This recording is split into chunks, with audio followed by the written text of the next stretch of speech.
place that, not like head up, was I'm in Bowie, and Bowie has been somewhat diverse. And Yeah. at some point, Bowie was like half and half for a long time. And Hmm. so it was more commonplace. Like it got very comfortable to be around different cultures and Hmm. to see different people interracial dating, not just black, white, but like Latina, Hispanic, Indian. Like it was not as a big deal compared if I was still inside the Beltway. But now Bowie has changed; it's making a shift. There's even more African Americans in the city, but I never had that directly towards ministry or to my friends or anything of that sort Hmm. because I've been in racial marriage. It is something that I have to be fully aware of when I Right. leave Bowie. Yeah. It's more not more commonplace, but it is not something that raises an eyebrow in the city. Like it's just not. Um, there's less assumption that because you are black that your wife or that your spouse is going to be the same race in Bowie. Um, but Yeah. leaving Bowie and personally my family, we Mhm. my kids had suffered for my family. So without going into crazy detail, it was very hard. It was a very hard transition for my wife's side of the family that we were dating and wanted to get married. It was very, very difficult to the point that my wife was taken out of the will, and then her parents were taken out of the will because they allowed her to date me. Mhm. Um, and then my kids for years, 10 plus years, my son's 14, 10 years or so, never received Christmas presents from certain side of the family. And that would the kids would hear from their cousins, oh, so and so got me this for Christmas, oh, so and so got me for Christmas, and my kids are like, how come we ain't get nothing from them for Christmas? And we kind of just glazed over because we didn't want. That's not the case now, but I say that it was 10 years in the process to get to a place of like Dione is Dione. How are you going to hold that against your own family? That's your blood. Like that's kind of crazy. I had threats people to stop our wedding. I had my groomsmen on guard and looking. If you see my wedding photos, my groomsmen are literally scanning the the people who's coming in the parking lot because I was told my wedding was going to be stopped. Mhm. Uh, and I didn't really think of it on the wedding moment. I was so excited to get married, and all my pictures, I'm like cheesing, I'm smiling, I got a big smile. I'm telling you, every picture, I'm like, dude, this is the moment. But my groomsmen were literally like posted up like security guards. Yeah. Um, and so there is conversations that we have with my wife's family of, and it's very frank because they're worried. Like they're like, does anybody approach you guys? Does anybody ever said anything to you guys? And I go like, I wish somebody would. Like, that's not that's not me. Like, you're like, oh no, you wouldn't. But I've had to do that one time. This guy, we're at Checkers, we're at College Park. College Park, we're on 193, the Checkers that's across the street from Greenbelt Plaza. Um, and we're standing in line, and this white guy, he is behind us, and he is murmuring under his lips, like he's murmuring, like to the point where you're like, is this guy crazy? He's talking to himself. Like, you're ignoring it, but like you glance over, it's like maybe he's on the phone, maybe he got something in his ear and I can't see it, but he's just murmuring, right? And so we're ordering and we're waiting, so we slide over, and he says something to my wife. She's like, I can't believe something. I said, hold up. And I step in between them. I was like, you got anything to say? You can say it to me. And he just looks at me and he goes to his order. I'm like, are you kidding me right now? Like I would never talk to somebody else's woman, like ever, to say, how dare you be with him? So that was the only time where I've had that kind of encounter. And that's in PG And County. that's in PG County, in College Park, like Greenbelt College Park And that ain't area. that's not a white area if you ain't It's you not. Didn't know. Only white people that go there go to Maryland. Right. If you were in there, if you're an older white person that lives in that area, it's maybe because you've been there since, Right. like you've been there. But I've never seen anything publicly where I feel like my kids or my family's been slighted because we're interracial. It's been more family over, especially in the beginning on my wife's side. Now I tell my brothers-in-laws who are white, I'm their favorite. Like, bruh, like I'm their favorite. Y'all can't hold candlesticks. They love me more. Like it's a joke. It's a joke. But yeah, that's not it's not the way that it was. But yeah, there's definitely hurdles we had to overcome and realities that we had to like be ready to. And my wife, she is the roles have flipped where she's like, sometimes she's been the only white person in a room.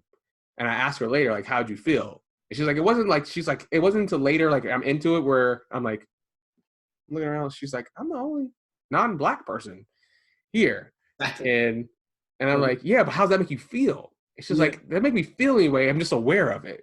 Like, you're just, okay. I'm just aware.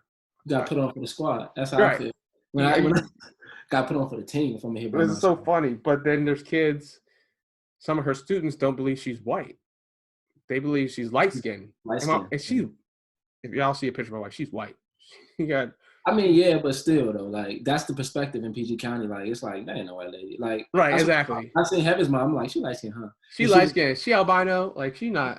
No, she's like, she's white. I said, nuh-uh. Like, it's just the PG County, like, that's, grow up in PG County, it's like unicorn sometimes. Like, because I live, I guess, you know, in Upper Marlboro, so like Largo area, all that, like right around Upper Marlboro, Scarborough Heights, Largo, Mooresville. Like, I'm right in that, you know, that area. So it's like, for me growing up, dog, I didn't have any white teammates till I got to college. Ever. Sam Bowie, I had him. Didn't. That's the only time we ever saw any white people in PG County. That's when we played the Bulldogs, bro. Them seeing them in nasty orange helmets you got. But yeah, man, I was kind of like, just like, that's crazy, like that you said that. But I think of this scene in the movie Glory Road when what's his name? Jerry is complaining about taking a back seat to all the brother men playing on the team. He's like, you don't think it's hard taking a back seat to you every day and not da. And Willie Worsley says, welcome to the back of the bus, white boy. And I thought that was like the funniest line, and it just makes everybody in the movie theater go nuts, because it's like, if you put white folks in the position of ours just for a second, they can't handle it. Right. The pressure is immense. They're like, wow, all these people are doing this and they're looking at me funny and doing this and doing that and that and that and that and that and that. And I'm like, that's what we live in. But I want to kind of give it I want to give some of the black folks here. Because I want you guys to understand this, because me and Dion both, I've been heavily immersed in white culture, going to Concord University, and now my wife is half white. So when I go to North Carolina, we talk about possum kicking and whatnot, and you know, and I shot my first gun in North Carolina. Like, it's just a different culture, right? Right. And you know, my mother-in-law is white, and my father-in-law is white. Eric is a great guy. Miss Margaret's awesome. Like, they don't treat me like, they love me more. They took me out to eat when Heather wasn't there. We went and got food. They know I like seafood, so they took me out to feast, baby. Right. But it's like, I love that about them. But I want you guys to understand something. PG Countyans, my fellow brothers and sisters, if you're listening to this, do not make the mistake of taking the thing that you hate the most, which is racism and prejudice and discrimination, and doing it right back. Yep. We don't make progress when we take the same views that we hate and we go ahead and just turn them to white folks. So every white person you see, you hate. Every white person you see is evil. It's no different. If you realize it, take a step back, leave the anger, leave it right now. Don't cut this off. Hear me out. Think about it. Why do you hate? What is racism historically? Judging black folks by the color of their skin and saying they're inferior or they're not this, not that, making judgments. So when you see a white person, now granted, when I see police lights, I still get nauseous and nervous. But I will not disrespect a white person just because they're white. But I want to encourage you guys to think the same way. My dad is as pro-black as they come. but he's like, I'm gonna treat people the way that they treat me. Facts. You know, and I even encourage you to be above the line in certain situations. Like if somebody, it ain't worth it. If somebody calls you the N word and talks about you, and you put your hands on them, who's going to jail for a long time for assaulting a white person? You know, you can't go to judgment like he called me. I mean, it's PG, so I'm not going to say it. Right. But he called me this name. He gonna be like, oh, well, since he degraded you by calling you a racial slur, you are off. Right. No, you're going to jail. So like, I want you guys to consider that. Like, look at them the way that you want them to look at you. They don't just assume, oh, this white person don't like black folks, or this white person is a bigot, or this white person is that. We in Dione work in the, for FCA where it is predominantly white culture. It is, but do we have to walk on eggshells there? No. We speak up when we feel like something's wrong. Yes, and do our peers respect us for that? Absolutely. And we love working for FCA and with FCA. And our goal is to bridge that gap, right? Because it's not the fact that white folks are just evil people. It's they were raised a certain way or they're just naive. So how about instead of hating them, we educate them? Because I found out that a lot of them just don't know. They just it's not a bad thing, right? If a kid comes up, like I had a conversation with a guy one time. I'm like, why is it that when you bring a black kid up, you have to say that he's well spoken, comes from this neighborhood, has all this stuff, but when you bring up a white kid, you simply just say his name? He was like, he kind of like did one of those. And I'm like, you realize what you're saying is that you have to mention that he's well spoken because the stereotype is that black folks from the inner city aren't. And he won't be accepted, therefore. Why can't you just say, here's Charlotte Shepard here to talk to you guys about the impact of FCA. Here's Shep, he's an awesome kid, well-spoken, 4.0, awesome athlete, comes from a great family. Don't sell me. Right. I am not on the block. I am not on you are not buying me. Right. And I think they think they're doing you a service. No, you're not. But they don't they don't understand that there is anytime you separate somebody because of race, you don't think that you're being race, but you're doing it based upon race. Yeah. You're not saying, okay, and here's Dexter from so and so school, and here is Shepard. I'm not Shep. Here's Shep, who is from Anacostia High School, one of the roughest neighborhoods. You're like, what does all that got to do with me? Right, exactly. Yeah. Now, like that's what I'm saying, man. Like, that's my goal. Is I'm interacting with both, and I see that some, down south in certain places they just don't care about stuff like this, or they can't see it, or they cannot see it at all. They just don't. What they hear in history class is what they hear in history class. But when I was learning in history class, I was correcting because I knew it was wrong. That was me. I was the power to the people kid. So many half-truths. Christopher Columbus, he didn't do anything. Sorry, guys. Right. Holiday. But my mom was like, he ain't do nothing. Things like that. But it's the truth because he didn't. He didn't.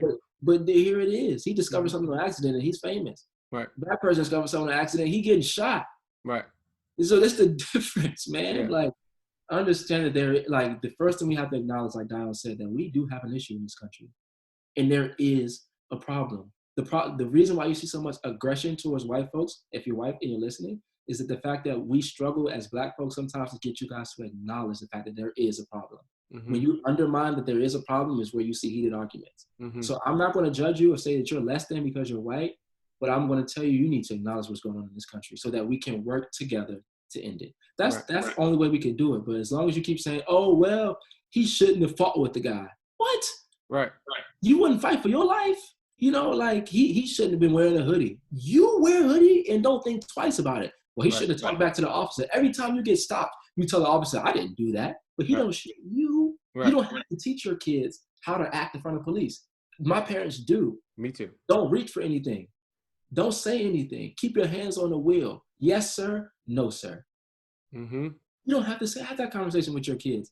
I was in the car with a kid in college, and it was a DUI checkpoint. We all got checked, and he's like, why are we getting stopped? I said, if you don't shut up right now. Right. I turned around and got real hostile real quick. I said, bro, shut up or get out because I'm not going to jail on your court. Not